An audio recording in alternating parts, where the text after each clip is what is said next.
अस्सलाम वालेकुम दोस्तों, मेरा नाम डॉक्टर अली असगर है और आज की इस वीडियो में हम डिस्कस करने जा रहे हैं फर्स्ट ईयर केमिस्ट्री से रिलेटेड कुछ इंपॉर्टेंट साइंटिफिक रीज़न को। तो आज के इस लेक्चर को शुरू करने से पहले एज़ यूजुअल आपसे रिक्वेस्ट करेंगे कि अगर आपने अब तक हमारे इस चैनल को सब्सक्राइब नहीं किया जो कि सिंध बोर्ड टीचिंग के नाम से है, तो काइंडली आज ही आप हमारे इस चैनल को सब्सक्राइब करें और साथ ही साथ बेल आइकन को लाजमी क्लिक करें ताकि हमारी अपलोड करता तमाम इंपॉर्टेंट वीडियोज़ की नोटिफिकेशन भी आपको रिसीव हो सके।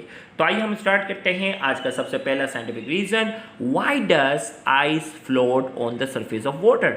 बर्फ जो है वो पानी के सरफेस पर पानी के सरफेस पर क्यों फ्लोट करती है। आपने अक्सर देखा होगा कि बर्फ पानी के ऊपर तैर रही होती है।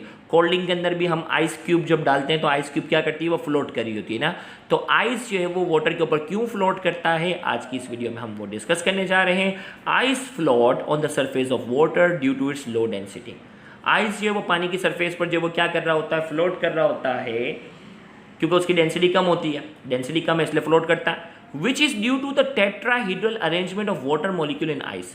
और इसकी वजह क्या है कि इसके अंदर जो है वो पानी के जो मॉलिक्यूल्स होते हैं बर्फ़ के अंदर, उनकी जो अरेंजमेंट होती है वो कैसी होती है, टेट्राहीड्रल अरेंजमेंट होती है through hydrogen bonding which create empty spaces and cause ice to expand. उनकी देखो आमतौर पर लिक्विड फेज के अंदर पानी जो होता है वो एंगुलर शेप में होता है, लेकिन जैसे ही उसको ठंडा कर देते हैं बर्फ़ के अंदर जो इनकी शेप होती है वो टेट्राहीड्रल होती है और वाटर मॉलिक्यूल्स में और हाइड्रोजन बॉन्डिंग की वजह से होता है, जिसकी वजह से क्या होता है पानी के जो मॉलिक्यूल है बीच में क्या होता है, एम्प्टी स्पेस बनता है, खाली खाली एम्प्टी स्पेसेस बनते हैं, कॉजेस आई टू एक्सपेंड, जिसकी वजह से आइस ये वो क्या होना शुरू होती है, फैलना शुरू हो जाती है।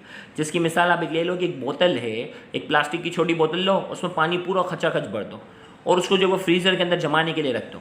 जैसे ही पानी जम जाएगा ना तो वो बोतल क्या हो जाएगी, क्रैक हो जाएगी, क्योंकि आइस क्या होता है, एक्सपेंड होता है। और एक्सपेंड जब भी कोई चीज़ होगी तो क्या होगी, उसकी डेंसिटी कम हो जाएगी। डेंसिटी कम होगी, this expansion in volume decrease the density of ice. और इसके इस फैलने की वजह से उसकी डेंसिटी क्या हो जाती है, कम हो जाती है, लिहाजा वो पानी के ऊपर क्या करता है, फ्लोट करता है। नेक्स्ट हमारे पास है graphite is soft and greasy touch. Graphite जो होता है, जो पेंसिल में इस्तेमाल होता है ना, पेंसिल की जो नोक होती है वो ग्रेफाइट है। ये सॉफ्ट होता है और ग्रीजी टू टच करते वक्त ये ग्रीजी सॉफ्ट सा होता है। क्यों होता है? sp2 hybridisation in occur in graphite. आपने हाइब्रिडाइजेशन वाले टॉपिक डिटेल में पढ़ा हुआ है और ग्रेफाइट के अंदर जो हाइब्रिडाइजेशन होती है वो कौन सी होती है, sp2। The atoms of carbon are arranged in hexagonal layer and there is a gap between the adjacent layer। और इनके अंदर क्या होता है, मैं अगर थोड़ा सा डायग्राम बनाकर आपको यहाँ बता दूँ कि ये जो लेयर होती है, वैसे तो ग्रेफाइट वाला टॉपिक डिटेल में डिस्कस हुआ है, लेकिन फिर भी समझाने की हद तक मैं आपको थोड़ा सा बता देता हूँ। एक मिनट मुझे बस दीजिएगा, मैं ताकि जल्दी से डायग्राम बना लूँ और ताकि आगे वाला साइंटिफिक रीज़न भी मुझे क्या हो, समझाने में आसानी है, क्योंकि अगला इसी का अपोजिट है, डायमंड। अब देखें भाई, ये ग्रेफाइट है ना, अब देखो हेक्सागोनल लेयर की शक्ल में क्या होते हैं, ये अरेंज होते हैं, carbon carbon carbon carbon carbon, hexagonal बना। और ये लेयर, ये पूरी हेक्सागोनल शेप जो है ना, ये आपस में मिलकर एक पूरी लेयर बनाते हैं। और हर दो लेयर के दरमियान क्या होता है, एक पर्टिकुलर क्या होता है, हर दो लेयर के दरमियान क्या होता है, एक पर्टिकुलर डिस्टेंस भी होता है। तो हमने कहा कि sp2 हाइब्रिडाइजेशन होती है ग्रेफाइट के अंदर। The atoms of carbon are arrange in hexagonal layer, hexagonal layer की शक्ल में अरेंज होते हैं। And there is a gap between the adjacent layer, और लेयर्स के दरमियान जो होता है वो गैप होता है। दस this layer can slide over each other, लिहाजा ये लेयर जो है वो एक दूसरे के ऊपर क्या करती हैं, गैप होने की वजह से एक दूसरे के ऊपर स्लाइड करती हैं। दस graphite is soft and possess greasy touch, लिहाजा ग्रेफाइट ये लेयर आपस में एक दूसरे के ऊपर स्लाइड करती हैं, जिसकी वजह से जो है वो ग्रेफाइट सॉफ्ट होता है और ग्रीजी टच होता है, लिखने के लिए वगैरह के काम आता है। Diamond is the hardest substance known. Diamond जो है वो ज़मीन पर पाए जाने वाला सबसे मजबूत चीज़ है। क्यों?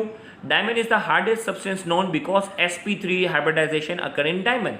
डायमंड के अंदर जो हाइब्रिडाइजेशन होती है, ये भी थोड़ी सी मैं डायग्राम से आपको बता दूं कि डायमंड के अंदर जो हाइब्रिडाइजेशन होती है वो होती है sp3। और इस sp3 हाइब्रिडाइजेशन